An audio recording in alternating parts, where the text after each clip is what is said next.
On this week's episode, the Women's Center celebrates their 20th anniversary. Black Panthers come to campus. And construction on Winklers lot affects residents.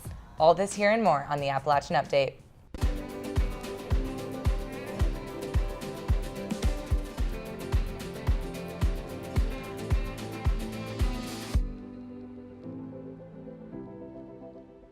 Thanks for joining us today on the Appalachian Update, your weekly rundown of what's going on around campus, provided by your student-run newspaper, The Appalachian. I'm Annie Jones. And I'm Natalie Broom. Since its conception on September 16, 1998, the Women's Center has established itself as a hub of community for App State's female-identifying students, faculty, and staff. Catherine Clark, a professor of human development and psychological counseling, was on the committee that proposed the Women's Center.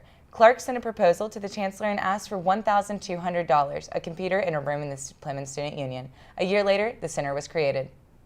Natalie, have you ever been to the Women's Center? I have stopped by a couple of times. I know they do really important work there, and they're really kind, so it's great that they're represented on campus like that. Yeah, I know that women take up majority of population on college campuses, and I think it's awesome that we have such a safe place to go and find ourselves if we need. Yeah, they're doing really great work.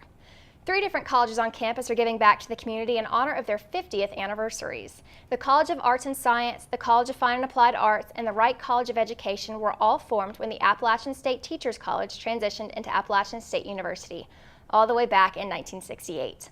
The 3 colleges are collecting personal care and food items as a part of a goods drive. Their goal is to collect at least 500 items. If you or someone you know is in need, you can stop by the Office of Sustainability in the bottom floor of East Hall to pick something up. No more than a month after the first day of classes, construction on the multi-building student housing plan near Stadium Drive began, causing a shift in residents' adjustment to college. The physical limitations of the project, such as noise, vibrations, water supply shortages, and active trucks near the stairs, are some of the main concerns Eggers residents have.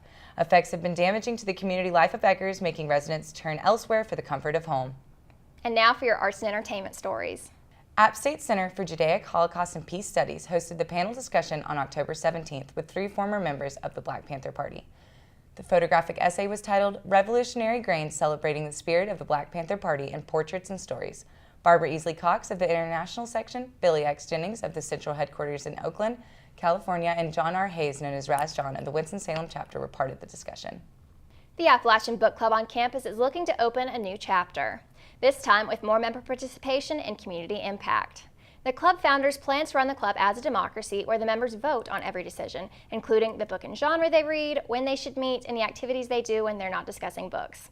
The club is currently getting in the Halloween spirit by reading a horror called Pen Pal by Dathan Auerbach. The club is planning to hold book drives, author talks, and elementary readings in the near future so they can share their love of books with others.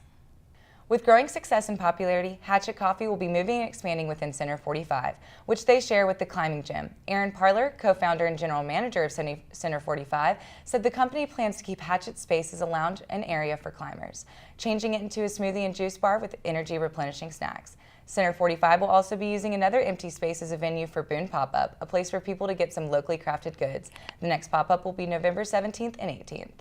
So we had a huge game against Georgia Southern this week. Susie, why don't you tell us about the game?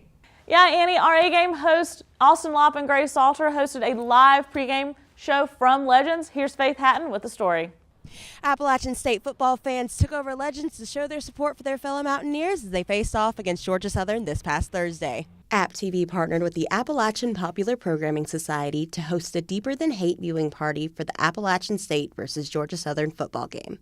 The event allowed fans to watch the game together and even included a live stream of the A-Game's pre-game coverage, complete with activities to get fans involved. I mean, it's been pretty solid. I got on camera for the first time in my life, so that's already a good day. I'm going to be great for the rest of the night. Jay Boyd, a host of the A-Game, stayed after the show to watch the game with friends. I always like watching the football team. It's always entertaining, and my boys are pretty rowdy. We like football a lot, so it'll be a good time. This event was free to students and the public and was the first collaboration between App TV and Apps. Back to you, Susie. Thanks, Faith. Football's redshirt sophomore running back Darrington Evans was named Sunbelt Offensive Player of the Week after rushing for 183 yards with 1 rushing and 1 receiving touchdown against Louisiana. Evans currently leads the Sunbelt in rushing touchdowns per game. Men's basketball senior guard Ronshad Shabazz was named first team preseason All Sunbelt this week. Last season, he led the Mountaineers in scoring and was second team All Sunbelt. Volleyball has taken over first place in the Sunbelt after sweeping Coastal Carolina last weekend. The Mountaineers will now prepare for a 4-game homestead in which they will host Troy and South Alabama. Now let's take a look at the week ahead. Before you go trick-or-treating, join the Hayes School of Music for their Monster Concert on October 31st from 8 until 9:30 p.m. in the Rosen Concert Hall. Continuing the Halloween festivities into November, various student organizations will be putting together the annual Trashin' Show. On November 1st from 6 to 8 p.m., the event will showcase sustainably made fashion that promises to be spooky and creative. Each look will be designed by student organizations around campus and judged by members of the Appalachian community for prizes. This show will be held in Legends, where doors will open at 5 p.m. Rescheduled due to Hurricane Florence, the 2018 Appalachian Clean Energy CLE will be held on November 2nd from 9 a.m. until 4:40 in the Plymouth Student Union in room 420. The conference will heavily revolve around the competitive energy solutions for NC Law.